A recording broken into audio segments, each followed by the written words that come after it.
Así que yo te voy a invitar que vayas conmigo a Primera de Timoteo, capítulo 4, del verso 1 al 5. Y como ustedes saben, hemos titulado esta serie Timoteo, la iglesia auténtica. Timoteo, la iglesia auténtica. Y el subtítulo de esta parte del día de hoy se llama o tiene como subtítulo pseudo-cristianismo.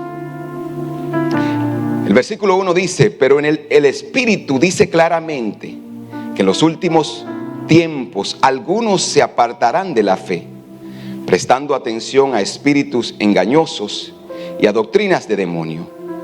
Con hipocresía hablarán mentiras, teniendo cauterizada la conciencia.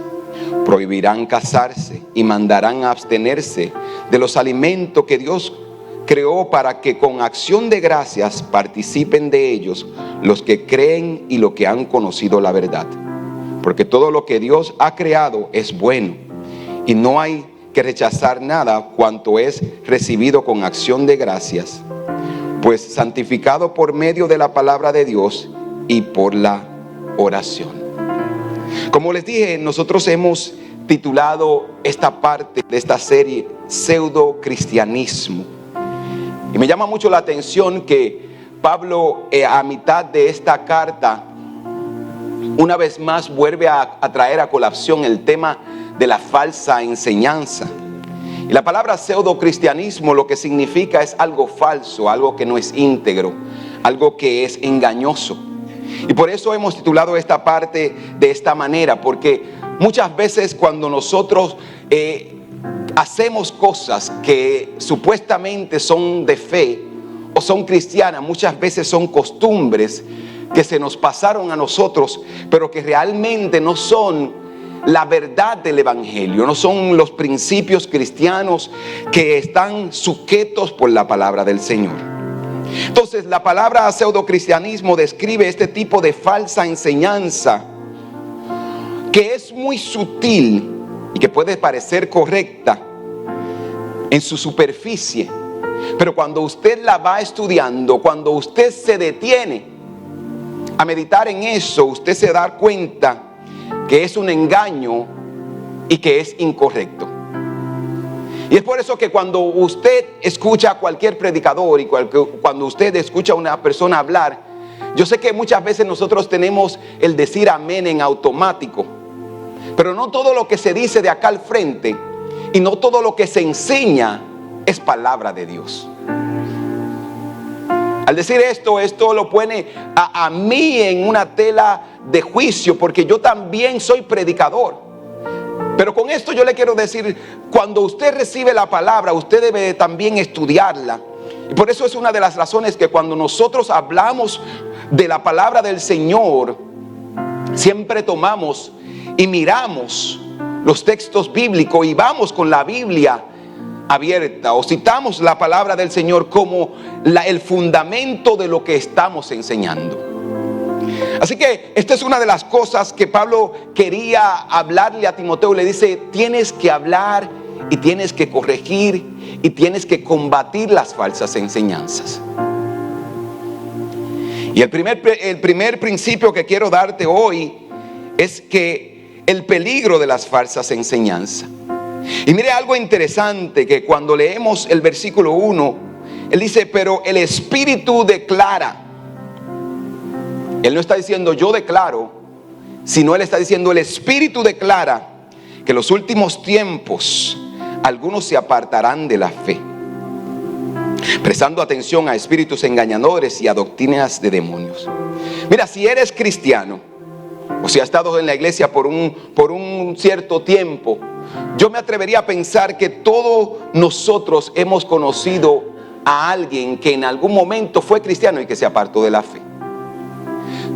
Todos nosotros hemos conocido a alguien que estuvo en un altar, que predicó la salvación, que predicó a Cristo. Y yo voy a decir aún más, hubieron personas que invitaron a otros a creer, y estas personas se arrepintieron, y después de un tiempo, estos que un día invitaron y predicaron, se apartaron de la fe. Y Pablo está diciendo, no te sorprendas. El Espíritu habla claramente y dice, no te sorprenda, esto va a suceder, ha sucedido y continuará sucediendo. Entonces eso es lo que Pablo está tratando de enseñar y decirle a Timoteo: debes de cuidar la iglesia y debes de protegerla, porque van a haber momentos así. Pero no debemos de sorprendernos a esto. Usted pudiera decir, bueno, pastor, esto sucede, está sucediendo, va a suceder. Pero tenemos que tener algo claro, que cuando esto suceda no significa que la palabra de Dios ha fallado, sino que se ha cumplido lo que Dios dijo. Porque si la palabra de Dios dice que en los últimos tiempos habrán algunos que se apartarán de la fe y la gente se aparta de la fe, no fue que la palabra de Dios falló, no fue que incluso Dios falló y sus promesas fallaron, sino que la gente desistieron a la fe que ellos debían de tener en Dios. Porque el que se aparta del Señor no fue porque Dios le falló. El que se aparta del Señor no es porque Dios es un mentiroso, sino porque dejaron de creer. Hay muchas personas que usan esto como excusa. No, la iglesia me hizo daño, me maltrató. Y yo le digo a ellos, si te maltrataron en una, hay otra donde te van a recibir con abrazo, y te van a tratar y te van a cuidar y te van a proteger. Así que yo no puedo ver el apartarme de la fe como una excusa, o porque la iglesia me maltrató. Yo tengo que entender de que mi fe en Cristo no está basada en el trato que una persona me pueda dar. Mi fe en Cristo no está basada en si el pastor me saluda o no me saluda. Mi fe en Cristo no está basada de que si la iglesia es grande, es pequeña. Mi fe en Cristo está basada en lo que Dios ha declarado en su palabra, y yo como hijo de Cristo debo de continuar creyendo en Él. Así que algunos se apartarán de la fe. Tengo que decirte esto, y puede sonar un poco radical, y quizás yo voy a decir que muchas veces nosotros podemos ser hasta ingenuos con la vida y con nuestra fe. Pero no toda persona que se hace llamar pastor, cristiano, maestro, profesor, realmente es un creyente genuino en Dios. No todos los cristianos que se llaman o se nombran cristianos, no todos los maestros que enseñan son genuinos en su fe. Hay personas que miran este oficio, que miran este llamado, que miran este título de pastor como una oportunidad de enriquecerse. Entonces tenemos que tener claro que no todo el que dice y no todo el que tiene el título lo está haciendo genuinamente. La palabra del Señor nos dice bien claro: en los últimos tiempos van a haber personas que se van a apartar y que van a ser engañadas. Entonces tenemos que tener mucho cuidado. Tenemos que tener mucho cuidado de que lo que se nos está enseñando y lo que se está hablando del frente es lo cierto y es lo correcto. Por eso es muy importante que cuando usted viene a la iglesia, usted tome nota. Usted escriba las citas bíblicas, por eso la ponemos en pantalla. Y si usted es muy cibernético y ya está en este tiempo, tómele una foto lo que se aparece en la pantalla y vaya a su casa y estúdielo a profundidad. Porque en este tiempo, en estos 45 minutos, otros dirían una hora, no podemos cubrir todo lo que la palabra de Dios nos enseña, pero por eso le damos las citas bíblicas, para que usted profundice en el Señor, en su palabra, y conozca la verdad, porque esa verdad te hará libre.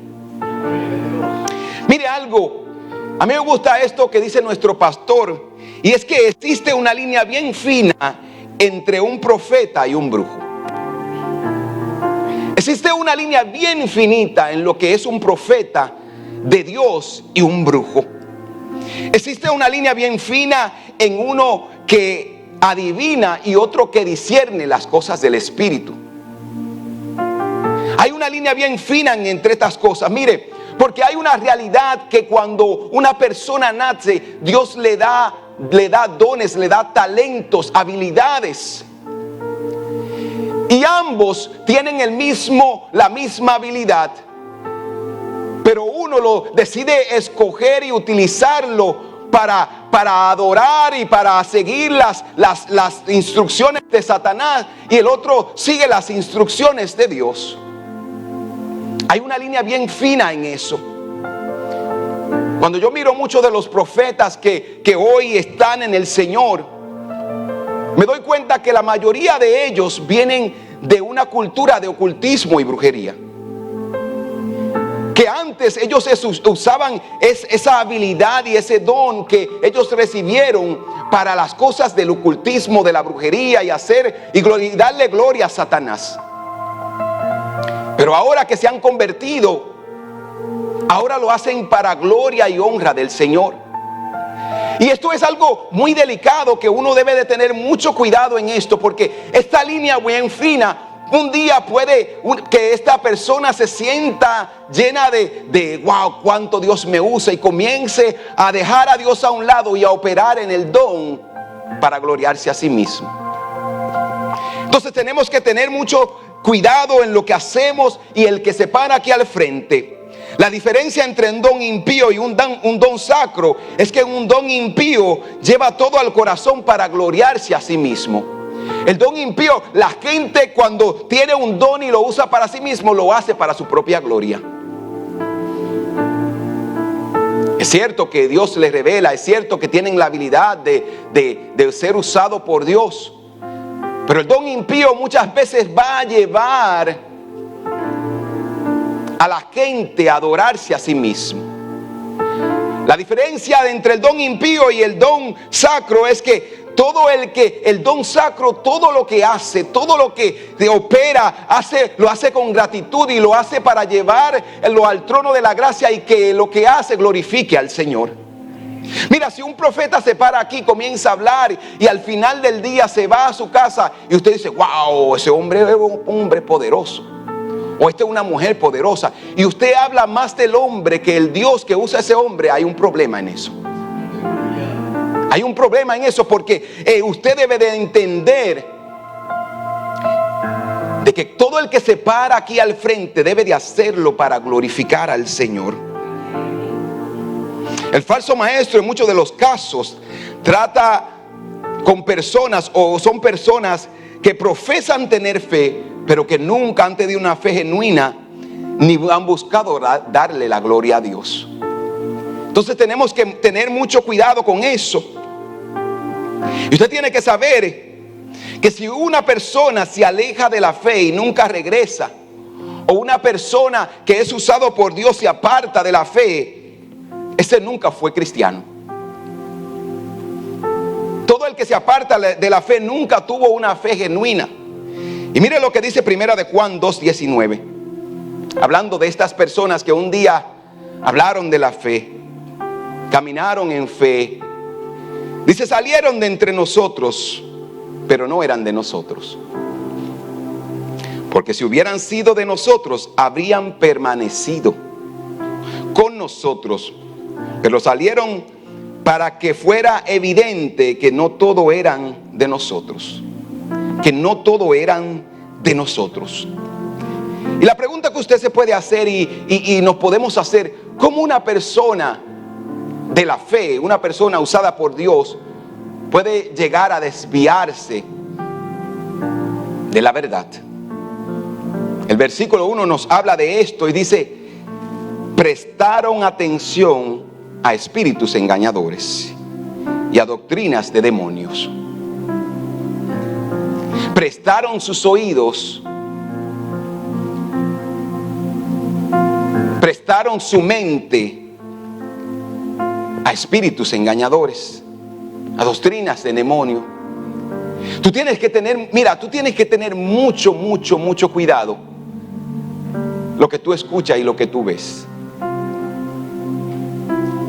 Tú tienes que tener mucho cuidado a esos predicadores a los que tú sigues y lo que, oh, wow. Tú tienes que tener mucho cuidado, porque así es como muchos fueron y son engañados. La palabra dice que en los últimos tiempos, en los últimos días, está hablando de los tiempos que vivimos hoy. Habrán muchos Y cuando habla de espíritu, no está hablando de un espíritu inmundo, una persona endemoniada. Está hablando de espíritus que operan en personas, que están buscando el beneficio personal, que están buscando la gloria personal, que están buscando enriquecerse. Cuando tú miras el texto y miras los primeros capítulos anteriores, Pablo le dice a Timoteo que el que sirve en la casa del Señor no puede ser amante del dinero. Entonces, cuando la palabra de Dios nos enseña esos espíritus engañadores, no todo el que habla de Dios viene de Dios. No todo el que dice yo soy cristiano es cristiano. Me llama mucho la atención y me da un poco de risa esto, porque el presidente actual de Venezuela, yo creo que fue esta semana, se paró al frente y dijo: yo soy cristiano. Y así mismo pasó, todo el mundo se sonrió, porque él no es una representación de Cristo. En su mente él podrá pensar y él cree que él es cristiano, pero su corazón está lejos de Dios. Y así hay muchas mismas personas que te van a decir que son, que tienen y van a hablar lindo, pero eso no significa que ellos vienen de Dios, y tenemos que tener cuidado. Mira lo que dice Mateo 7 del 22 al 23. En el día del juicio muchos dirán: Señor, Señor, profetizamos en tu nombre y expulsamos demonios en tu nombre e hicimos muchos milagros en tu nombre. Pero yo les responderé: nunca les conocí, aléjense de mí, ustedes que violan las leyes de Dios. No todo el que dice Señor, Señor entrará al reino de los cielos. No todo el que dice Señor, Señor viene de parte de Dios. Y la palabra de Dios nos dice: tenemos que tener cuidado. Ahora la pregunta es: ¿cómo podemos identificar estas falsas enseñanzas? El versículo 2 dice: con hipocresía hablan mentiras, teniendo cauterizada la mente o la conciencia. En otras palabras, esta gente son unos farsantes. Hablan mentiras, hablan de cosas que usted dice: esto no puede, esto no es verdad. Y no es que Dios tiene el poder para hacer milagros, pero usted puede darse cuenta cuando una persona es engañosa, cuando una persona está tratando de seducirlo, cuando una persona está tratando de manipularle, porque va a tratar de decir cosas para cautivar su atención, para que usted le escuche y después infiltrarse y manipularlo y llevarlo a que usted haga lo que usted quiere, lo que usted en su corazón desea que Dios haga. Y tenemos que tener mucho cuidado con eso. Esta gente son mentirosos y tienen la conciencia cauterizada. Su corazón está sellado a la palabra de Dios. Usted sabe algo que yo le digo mucho a las personas, que la palabra de Dios dice que el oír viene, que la fe viene por el oír la palabra de Dios. Y mientras usted escucha la palabra de Dios, su fe va a ir creciendo si usted es sensible a esa voz y a esa palabra. Pero también la palabra puede crear un efecto contrario en aquellos que rechazan la palabra. Y tú sabes lo que sucede en ellos es que se le cauteriza la conciencia. Que ellos escuchan la palabra y a ellos no les importa.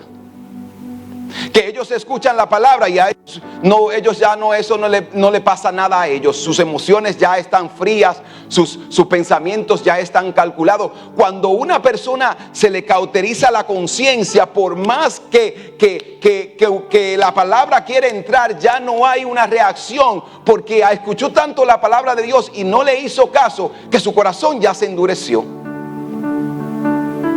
Y es por eso que cuando nosotros escuchamos la palabra, tenemos que ser humildes, tenemos que ser sensibles a lo que Dios nos está diciendo, que cambiemos y que dejemos. Porque de lo contrario, el pecado ya no va a ser pecado. Usted se puede encontrar con personas que profesan ser cristianos. No voy a ir muy lejos. Una vez yo estaba mirando a una persona que hablaba de su fe y de su cristiandad. Y días después dice que lo posteó en las redes sociales que su novia estaba embarazada y que iban a tener hijos y estaba contento por esto. Y todavía no estaban casados. Y usted dice, ¿cómo una persona que conoce la palabra de Dios, que habla de Dios, puede vivir de esta manera? Eso pasa cuando la palabra de Dios llega a tu vida y tú la rechazas. Eso pasa cuando la palabra de Dios golpea tu corazón y en vez de tú arrepentirte de tus pecados, tú dices, yo no necesito arrepentirme, y sigue caminando como que la palabra de Dios no es contigo. Tenemos que tener mucho cuidado también con esto. Hay personas, mire, que mientras más tiempo usted pasa en la iglesia, yo siempre digo, usted debe de ser un mejor cristiano. Pero si usted tiene mucho tiempo en la iglesia y en vez de usted todos los días, toda la semana o todos los años ser el mejor cristiano, usted siempre sigue igual, hay algo que está pasando en ti, es que tú estás rechazando la palabra. Porque si la santificación es un proceso que va continuo y que va en avance, yo tengo que ser más santo todos los días. Pero cuando yo recibo la palabra y la rechazo, mi corazón se endurece. Y yo puedo pecar, yo puedo hablar mentira, yo puedo engañar a la gente, yo puedo tener doble moral. El domingo soy cristiano, canto, aleluya, gloria a Dios, ofrendo diezmo, pero el lunes no lo soy. Pero me vuelvo en cosas que no son o que violan la palabra del Señor. Y esto es lo que Jesucristo dice. En aquel día dice, ustedes violan la ley. Ustedes violan los mandamientos de Dios. Yo no lo conozco a ustedes. Tenemos que tener mucho cuidado con esto. Para que la mente de estos maestros o estos falsos maestros no se traspase a nosotros. Porque una falsa enseñanza, ¿usted sabe lo que va a producir? O un falso maestro, ¿usted sabe lo que va a producir? Falsos alumnos. Es que de una fuente de agua salada o amarga no puede salir agua dulce. Un falso maestro va a crear falsos alumnos. Una gente que está lejos de Dios va a crear personas que estén lejos de Dios. Pero si tú conoces a alguien que te señala cada vez que tú vienes a la iglesia, te señala y te apunta hacia la cruz y te dice debes de cambiar, debes de arrepentirse, esas son las personas que nosotros tenemos que seguir, porque Dios nos está llamado a vivir en santidad, y todos nosotros tenemos que vivir una vida santa, porque de lo contrario nadie verá al Señor. Estamos llamados a vivir en santidad. Y esto es lo que el Señor espera de todos aquellos que hemos creído en Él. Entonces Pablo dice, estos falsos maestros tienen la conciencia cauterizada a la verdad, y eso no es bueno que le pase a nadie. Y eso no es bueno que nos pase a nosotros tampoco. No podemos confundir la confianza de una persona con la verdad. Porque alguien hable con confianza y porque alguien ha estudiado mucho y hable, como dicen muchos allá afuera, códigos bíblicos, y usted dice, wow, está profundo eso. Usted no se puede ir tan profundo hasta el punto que usted se ahogue. Sí, porque la gente dice, wow, eso está profundo. Mire, por más profunda que sea la palabra del Señor, usted tiene que tener algún entendimiento de eso. Usted no me puede decir, no, eso está tan profundo que yo ni lo voy a pensar, yo lo voy a recibir como Él lo dijo. Usted no lo puede hacer así. Yo no, wow, eso me voló los sesos. No entiendo demasiado. Usted no puede vivir, usted no puede ser esa clase de cristiano. Usted debe de mirar todo lo que una persona dice, tiene que ir de acuerdo a la palabra, a lo que está escrito. Porque la filosofía, los engaños, van a haber mucha gente que van a hablar con una confianza y una certeza, y usted va a decir, wow, este hombre es misterioso, yo ni lo voy a mirar a los ojos. Yo he estado en situaciones así, gracias a algunos hermanos que me han invitado a actividades a las cuales yo no quiero asistir, donde dice, ¿dónde están los pastores? Y yo allá atrás, y yo ni fui vestido de pastor para que ni me llamaran. Y de alguna manera u otra siempre hay alguien que mira ese pastor, y ahí vamos nosotros, la pastora y yo, para el frente. Y muchos de estos predicadores, ellos quieren que los pastores se sienten al frente. ¿Usted sabe por qué? para subyugarte a decir amén a las mentiras y a las barrabasadas que ellos dicen. Porque como cuando tú estás al frente, y tristemente hemos confundido santidad y espiritualidad con decir amén y gloria a Dios y me sacudo y una vez yo estaba en una campaña y alguien me pasó al lado y me dijo: no dejes que, no mates el espíritu, no dejes que el espíritu se enfríe en ti. Porque yo no soy de los que salen corriendo, porque yo no soy de los que me paro y me vuelvo loco como algunas personas cuando escuchan algo. Muchas veces la gente va a tratar de ponerte en una posición para manipularte, para que parezca que es verdad. Y ellos van a hablar con tanta confianza y con tanta autoridad y con tanto cara de malo, que usted va a decir: bueno, mejor que yo diga amén, porque si no... Le cuento otro chiste para que en esa misma actividad, los pastores que pasen, venga, vamos a orar por los pastores. El predicador era un poquito más bajito que yo, así que como él estaba orando por mí, nada pasaba, él se me enganchó en el cuello y me dijo: o te caes o te tumbo. Y yo dije: como yo no voy a forzar con esto, yo me tiré de rodillas. Yo estaba en el suelo, porque uno aprende después de los años, créame que uno aprende.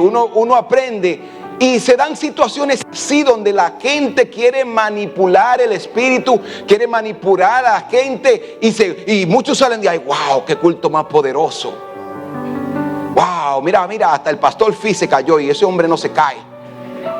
Y ellos no saben que el pastor Fi sabe que ya hay gente que se te van a enganchar en el cuello, y como yo no voy a sufrir, no quiero un viento en la espalda, yo me pongo de rodillas y me tiro al piso.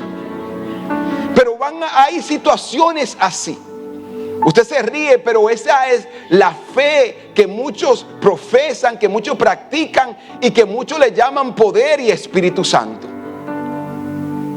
A veces yo antes, cuando empecé este ministerio, yo veía a predicadores y pastores que todos los días yo estaban en fuego. Y yo digo: Señor, pero ¿y yo?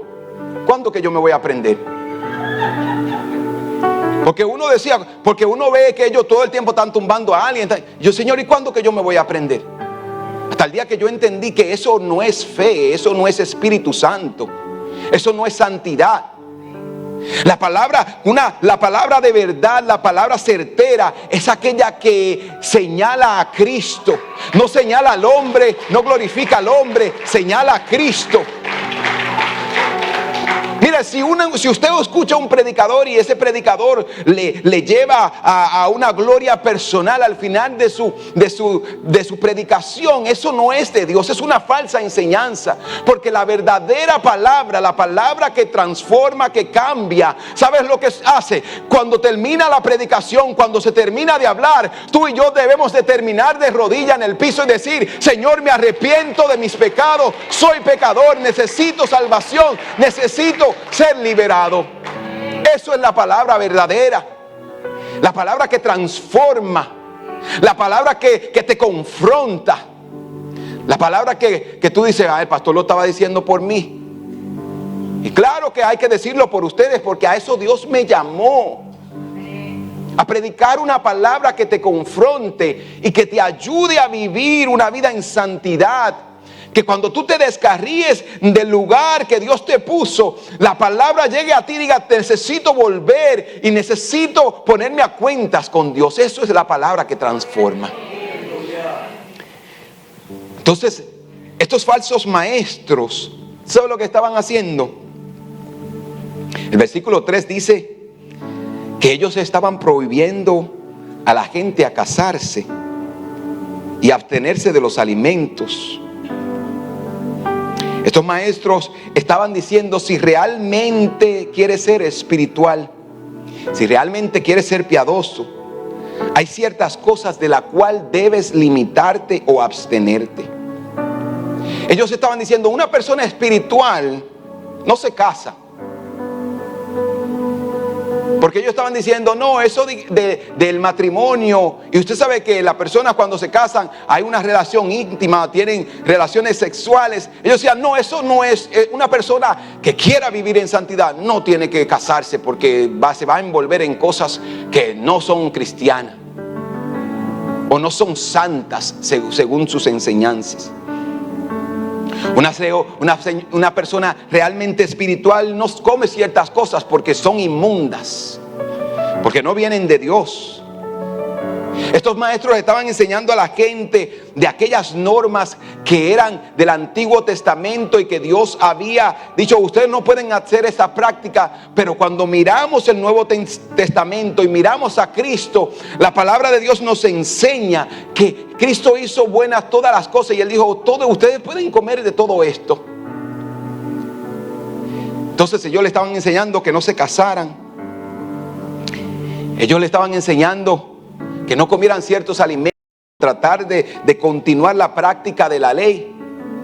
Pero también habían otras enseñanzas que se habían infiltrado mucho antes, o cientos de años antes, que se conocían, y era el platonismo.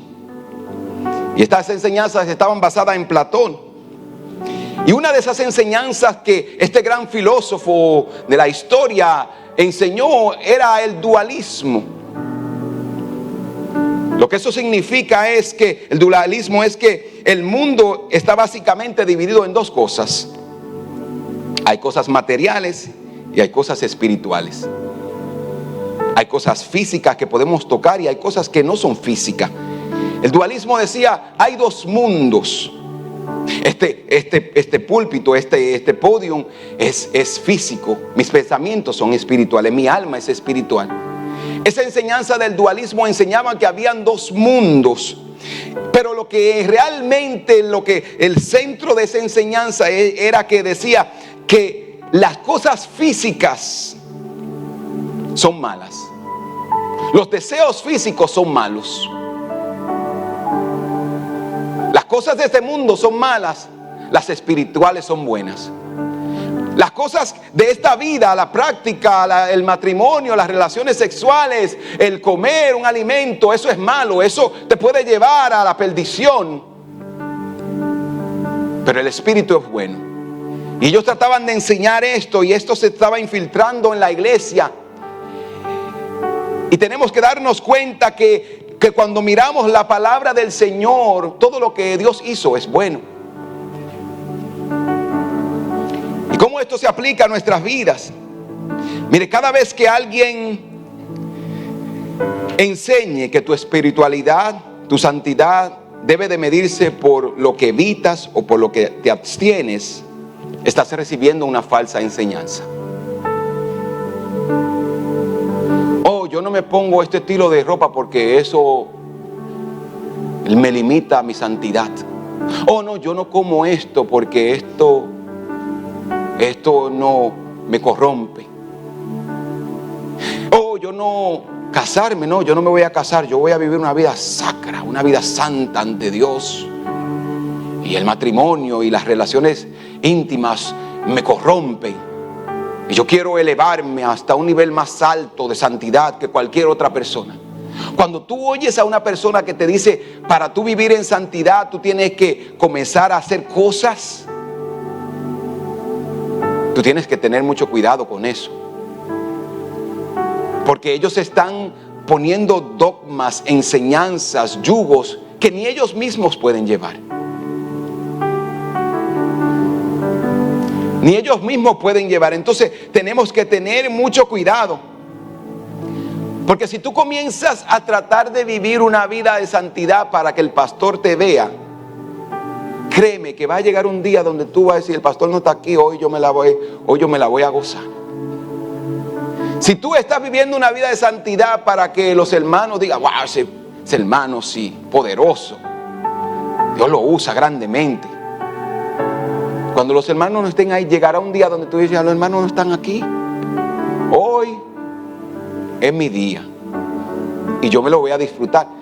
Pero cuando tú entiendes que vivir una vida en santidad es para agradar a Dios, y sabes algo, que Dios te conoce, Dios va contigo donde tú vas. Aún más, Dios conoce tus pensamientos. La palabra de Dios dice que ya Él vio toda nuestra vida.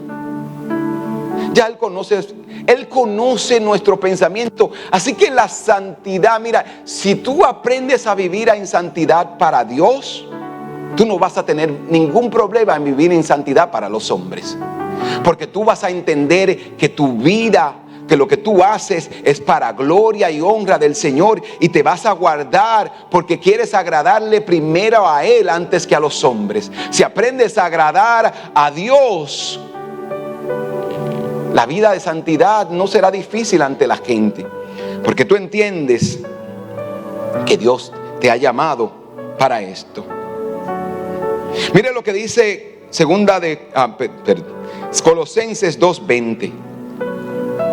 Ustedes han muerto con Cristo y Él les rescató de los poderes espirituales de este mundo. Entonces, ¿por qué siguen cumpliendo las reglas del mundo, tales como no toques esto, no pruebes esto, no te acerques a aquello? Esas reglas simplemente enseñan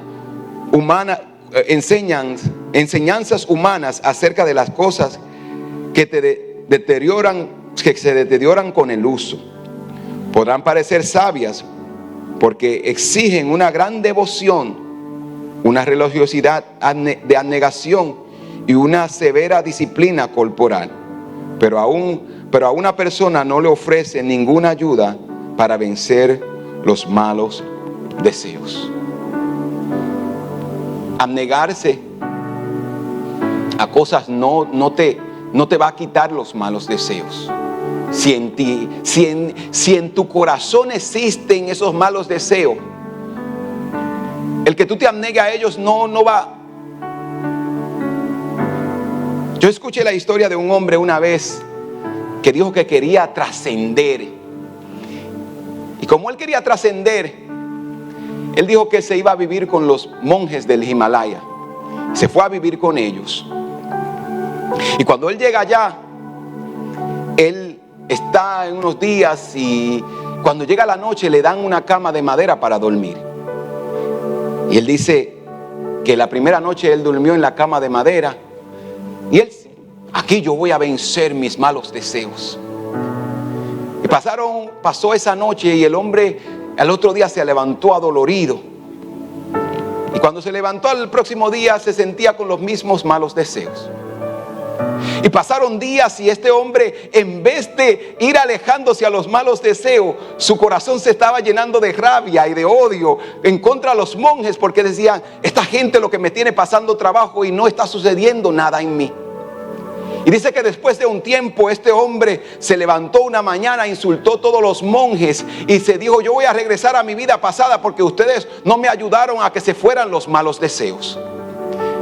El punto de la historia es que si hay en ti un malo deseo, tú necesitas traerlo a Cristo. La única persona que puede sanarte, que puede librarte, que puede ayudarte a vencer los malos deseos, es cuando tú entregas tu vida, cuando tú dejas que el Espíritu Santo gobierne tu vida. Pero tú con tu propia fuerza no lo vas a poder lograr. Necesitamos la ayuda del Espíritu Santo para poder vencer las tentaciones, para poder vencer la invitación que el pecado siempre nos va a hacer. Por eso la palabra de Dios dice, y Jesucristo mismo dice, toma tu cruz todos los días. Cuando Cristo nos invita a tomar nuestra cruz todos los días, cada vez que te levantas, tú debes de escoger y decir, hoy yo voy a vivir una vida en santidad. Hoy yo voy a vivir una vida que honre a Dios. Hoy yo voy a vivir una vida que la gente pueda ver a Cristo en mí. Esta es una situación, este es un estilo de vida de todos los días. Debemos de vivir una vida que agrade al Señor, que glorifique al Señor en todo lo que hacemos. Entonces esta gente quería robarle a las personas de la gracia, el dualismo, el gnosticismo.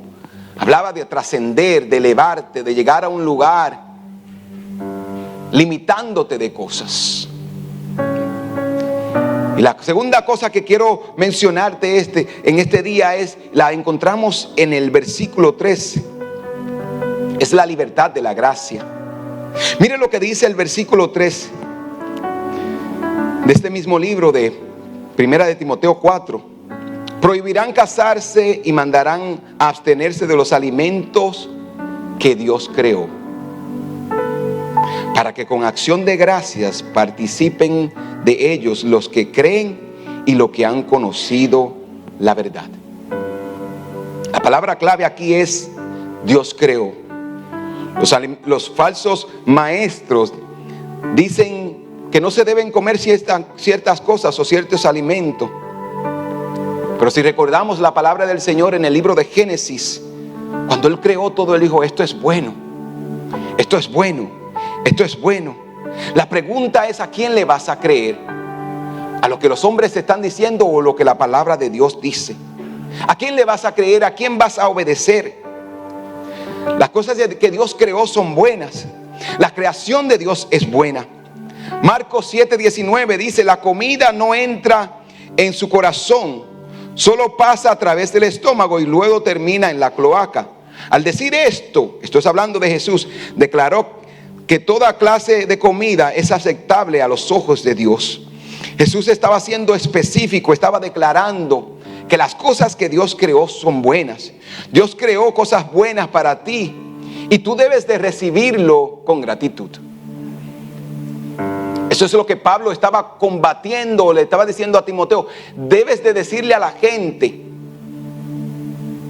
que ellos no deben de abstenerse de nada, sino disfrutar de esas cosas, esos regalos de Dios en la vida. El matrimonio es un regalo de Dios. El sexo es un regalo de Dios. Entonces nosotros tenemos que ver estas cosas y entender que Dios nos llama a vivir una vida en santidad y a vivir una vida con agradecimiento. El volverse más espiritual no significa que uno se desapega de cada vez más del mundo físico. Significa que ves al mundo físico como un regalo del Padre amoroso para sus hijos. Las cosas de este mundo, el carro, la casa, las vacaciones que yo pueda tomar, es un regalo de Dios para nosotros. Y debemos de verlo con gratitud. Dios nos dice: lo he creado todo para ti. Lo que Pablo estaba tratando de enseñarle a la iglesia, le estaba diciendo: disfruta los regalos de Dios. La palabra de Dios dice que la bendición de Dios no añade consigo tristeza. Cuando Dios te da algo, Él no te da algo y para que tú digas: yo lo voy a guardar porque yo no creo que Dios se agrada de que yo utilice eso. No, cuando Dios te da algo, Él te va a decir: mira, me alegro de habértelo dado, disfrútalo. Tenemos que aprender a disfrutar los regalos de Dios. La palabra de Dios nos dice que nosotros debemos de decir esto: gracias. Gracias, Señor, por todo lo que has hecho. Concluyo con esto. También tenemos que tener esto claro: que hay cosas buenas que fuera de su contexto pueden ser malas y convertirse en pecado. La comida es un regalo de Dios. Esos platos ricos que hace mi esposa es un regalo de Dios. Y yo debo de disfrutarlo, pero tampoco puedo hacer de la comida algo que me destruya. Yo no puedo ver la comida y vivir pensando en comida. Y pensar que, como el día de ayer había ayuno aquí, yo tengo que comer algo porque yo no puedo vivir sin comer. Yo tengo que... No, la comida es un regalo de Dios, la voy a disfrutar en su tiempo. El sexo es un regalo de Dios. Pero esto es cuando se usa en el contexto correcto de cómo Dios lo creó. El sexo fuera de matrimonio es pecado, pero dentro del matrimonio no lo es. Entonces, lo que Pablo estaba tratando de enseñarle a la iglesia: ustedes deben de ser agradecidos y disfrutar las cosas buenas. Ustedes deben disfrutar como pareja, deben de disfrutarse entre esposo y esposa. Ustedes deben disfrutar los regalos. El deporte es un regalo de Dios, pero no puede controlar mi vida. Si usted se quiere ver un partido de fútbol, véalo, disfrútelo. Pero que tampoco el partido de fútbol termine en un pleito. Porque hay gente que son así, ellos les gustan el deporte y son tan fanáticos que muchas veces hasta se le olvida la fe. Hay gente que le gusta competir, como algunos hermanos aquí, le gusta jugar dominó.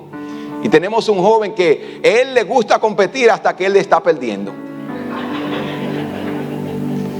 Cuando él está perdiendo, ahí hay problema, hay silencio.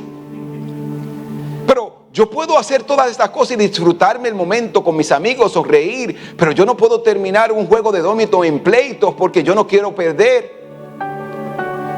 Esas son cosas que son buenas. Se puede disfrutar los buenos momentos. Tenemos que disfrutar los buenos momentos. Cuando usted se va de vacaciones con su familia, usted debe disfrutar ese momento, abrazarle, decirle: qué bueno, Señor, que me das la oportunidad de salir, de celebrar, de disfrutar del Señor, de tu grandeza y de tus bendiciones. ¿Usted sabe algo? Que aquí fue donde esta palabra a mí en lo personal me confrontó. Porque muchas veces nosotros no aprendemos a ser agradecidos en esos momentos buenos de la vida.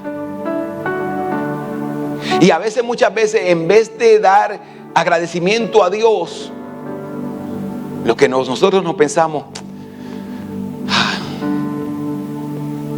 yo no creo que Dios se agrada de que yo esté aquí en estas vacaciones. ¿Han visto situaciones donde mientras ustedes están aquí el domingo, yo estoy en la playa porque yo estoy de vacaciones? Y uno se siente un tanto culpable. Y eso me ha pasado a mí. Pero cuando yo me encuentro con una palabra como esta y dice: ¿sabes algo? Hay una palabra que dice que hay tiempo para todo. Y el hecho de yo ir con mi familia y estar en la playa y disfrutar, en vez de yo sentirme culpable porque no estoy en la iglesia un día, yo debo de levantar mis manos al cielo y decir: Señor, gracias. Gracias por estas vacaciones, por este descanso. Gracias porque tú, en tu misericordia, tu amor, tú me has dado los recursos para yo poder compartir con mi familia, para que mis hijos puedan celebrar. ¿Sabes algo? Tomarse unas buenas vacaciones no tiene nada de malo. Pasar un buen momento en familia no tiene nada de malo. El problema es cuando nosotros queremos convertir esas cosas en cosas que nos dañen, o dejamos que los placeres de la vida controlen nuestras decisiones, lo que somos, nuestra fe. No, los placeres de la vida dentro del contexto bíblico y cristiano son buenos porque son Dios que te los da. Ahora, yo no puedo dejar que esos placeres de la vida gobiernen mi vida o gobiernen mi fe. Yo debo de disfrutar la vida en el contexto y ser agradecido. Y eso es lo que Pablo está diciendo. Mira, esta gente lo que quiere es limitarlos a ustedes. ¿Y sabes algo? Que toda persona que vive esclavizada a una vida de cosas para ser santo, un día se cansa.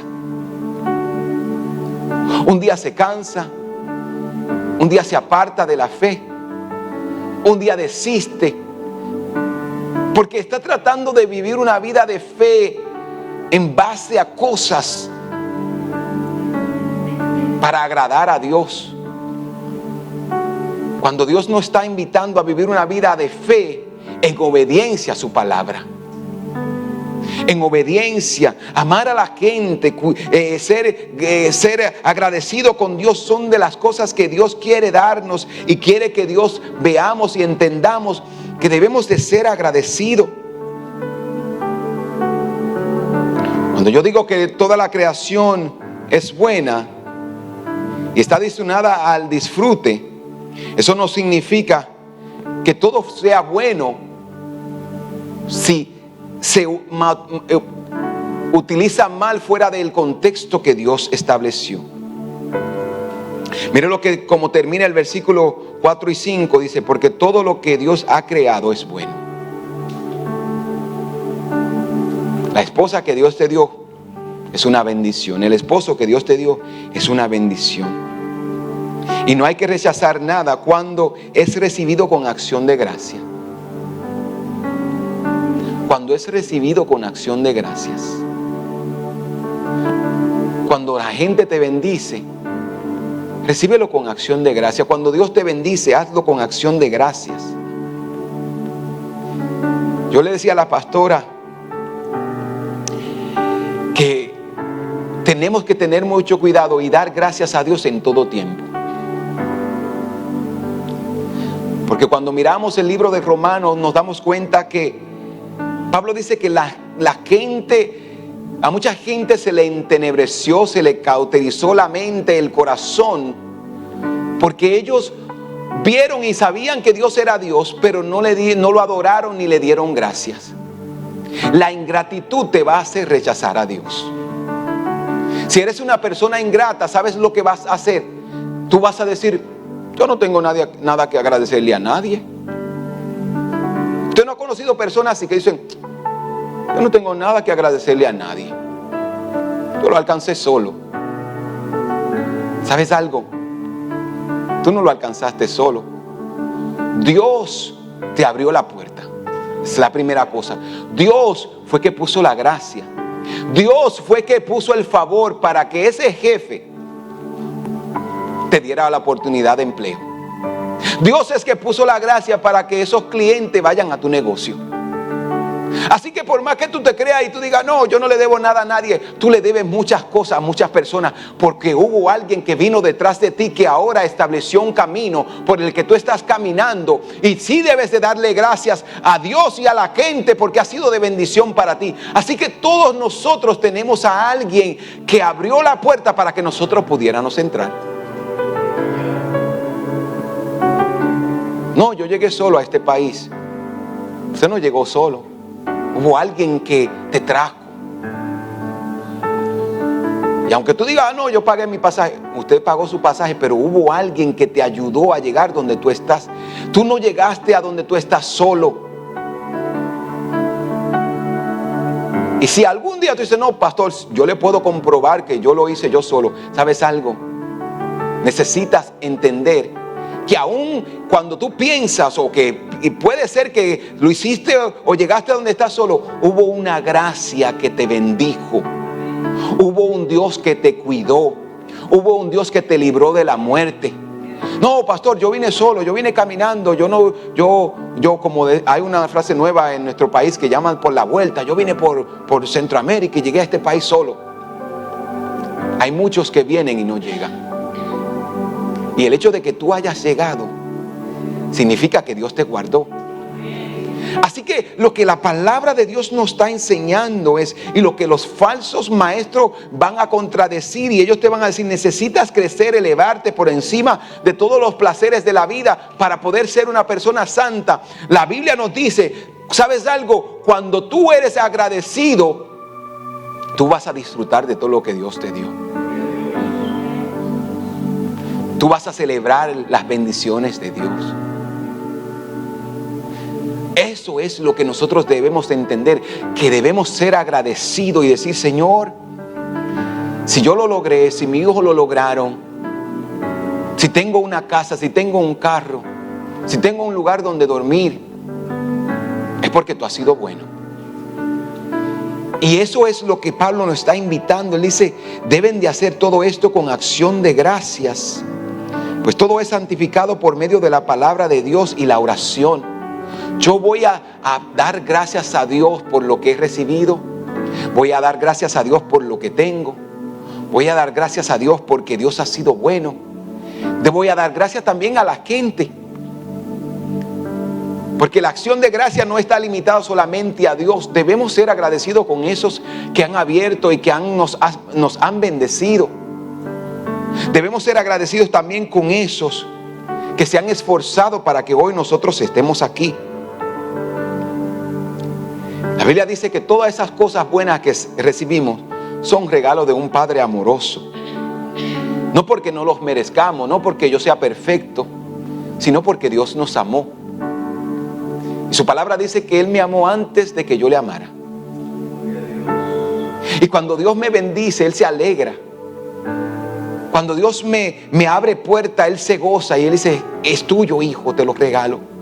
Eso es lo que nosotros debemos de celebrar, que tenemos un Padre amoroso que nos bendice no porque somos perfectos, porque nos los merezcamos, sino porque Él es bueno, porque Él es amoroso, porque Él es misericordioso. Qué bueno es ser amado por Dios, amén. Qué bueno es tener un Padre que nos ama, que nos bendice. Qué bueno es que podamos celebrar, disfrutar la vida de una manera correcta. Qué bueno es saber que somos amados por Dios. Si tú estás aquí hoy y tú has luchado con esas culpas, dices, no, yo no puedo celebrar. O has pensado que la vida es injusta porque has tratado de vivir una vida en santidad a la cual Dios no te llamó, porque Dios te llamó sí a vivir una vida en santidad, pero dentro del el contexto bíblico y no del contexto humano, siguiendo dogmas humanas.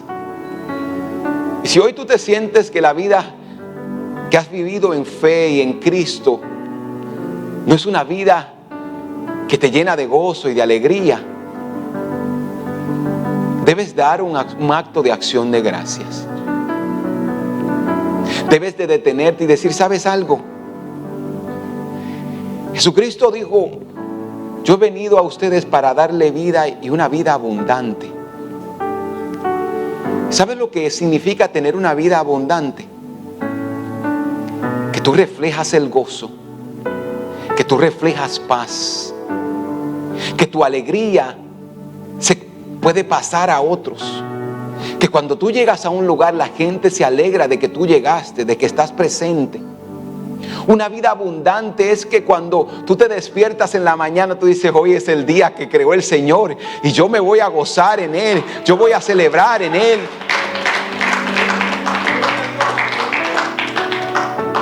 Pero si la vida cristiana para ti es, la vida no tiene sentido, estoy loco que Dios venga, ya no puedo. Estoy cansado de esto, de lo mismo. Mira, si venir a la casa del Señor para ti es como que no es de gozo y de alegría, debes de revisarte, evaluarte, analizarte. El salmista decía, yo me alegré con lo que me decían a la casa del Señor. El salmista estaba alegre de venir a la casa del Señor. Él venía y cuando cantaba las canciones, él se gozaba. Eso es lo que debe de producir una vida en Cristo Jesús. Gozo, paz, alegría. Una sonrisa. ¿Por qué tú te ríes? Porque tengo el gozo del Señor. Yo me gozaba con el hermano David porque en su trabajo le preguntan siempre, ¿por qué tú te ríes? Porque tengo a Cristo, porque Dios ha sido bueno. Mira, si tú no crees que Dios ha sido bueno, si tú piensas que Dios ha sido mezquino contigo, debes de analizarte. Porque Dios ha sido bueno. Dios ha sido bueno contigo en el pasado. Dios ha sido bueno contigo en el presente. Dios va a seguir siendo bueno contigo en el futuro. Y te voy a decir aún más, Dios va a seguir siendo bueno con tus hijos, con tus nietos, porque Dios es bueno.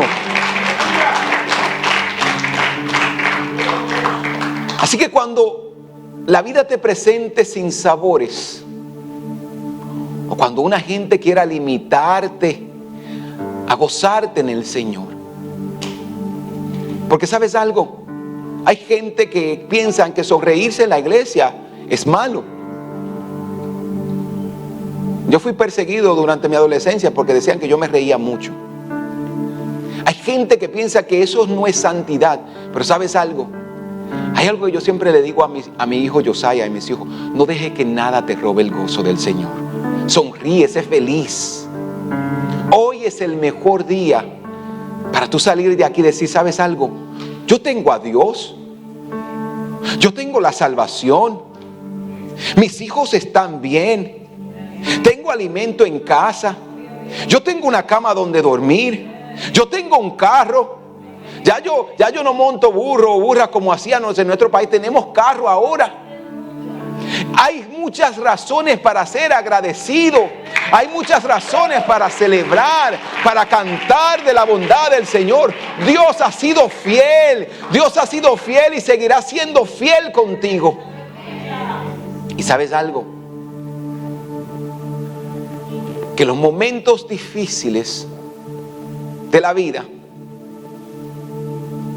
son momentáneos. Hay una paz, hay un gozo.